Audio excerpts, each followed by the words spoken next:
Vamos lá, galerinha, quase nos finalmente.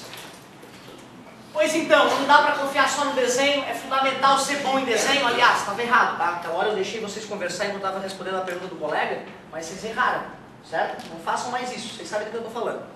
Então, olha só, determinação analítica da imagem gerada por espelho esférico. Peguei aquele primeiro caso, ó, o caso mais bobinho ali, ó, só refiz o desenho bem rapidamente, para que tu possa entender agora quem é visualmente o I, o O, o pelinho, o P. O O tu já sabia da câmera escura, ó, é a altura do objeto. E o I, ali, ó, a altura da imagem. E a altura é medida na vertical. Assim como a gente mede a altura das pessoas, né? As pessoas estão em pé quando a gente mede a altura delas. E a regra de sinal para o I e para o O, quando fores usar essa fórmula, tu já tinha medido, não é verdade? Já sabias, tranquilaço. Agora olha só quem é o P no caso dos espelhos esféricos. Tu pega o objeto, pega o vértice e mede a distância entre o vértice e o objeto. Isso é o P. Pega a imagem pontilhada no vértice, só para tu enxergar bem, ó.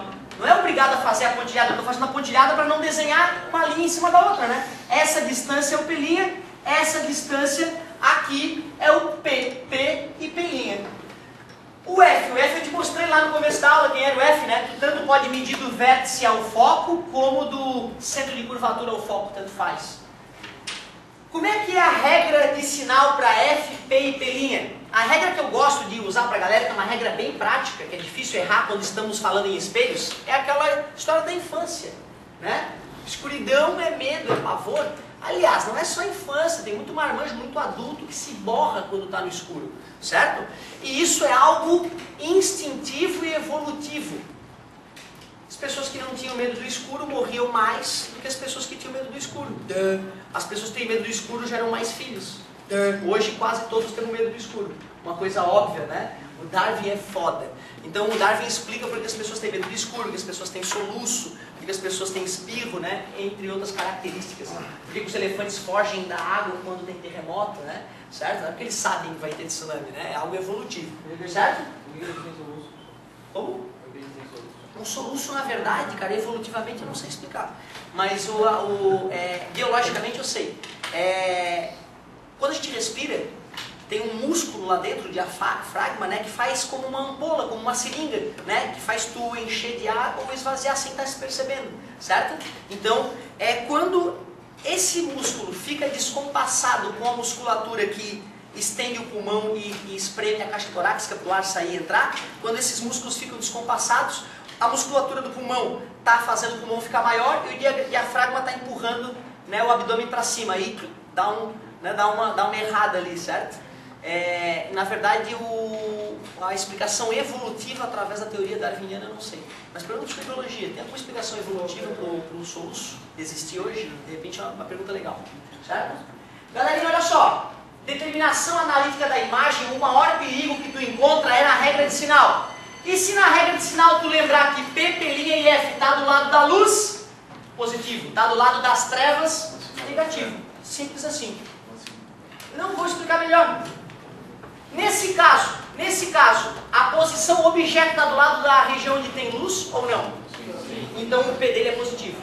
A imagem está do lado onde tem luz ou não? Sim.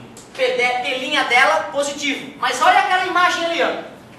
Essa imagem se formou pro lado da luz ou das trevas? Na região onde não tem luz, está escuro, é a parede, né, atrás do espelho. Aí a P' dela é negativo. Aliás, o espelho côncavo tem foco positivo ou negativo? Côncavo aqui, ó. O foco dele não está do lado da luz? Sim. Positivo. E o espelho convexo? Negativo. Olha o foco dele na região onde não tem luz, por isso que o foco do espelho convexo é negativo.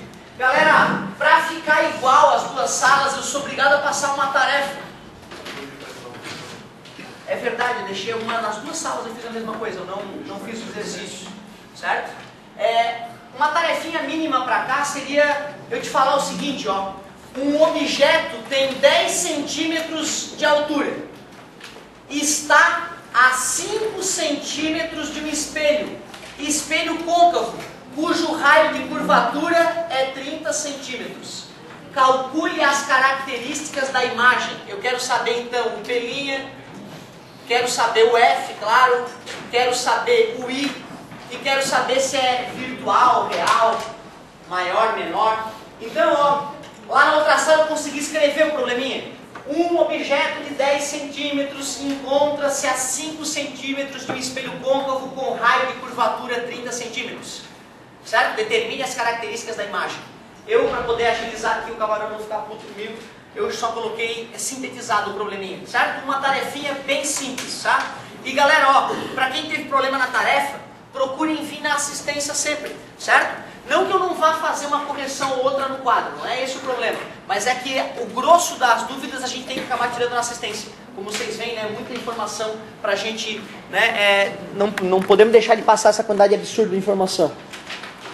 Muito obrigado pela paciência, até daqui a pouco.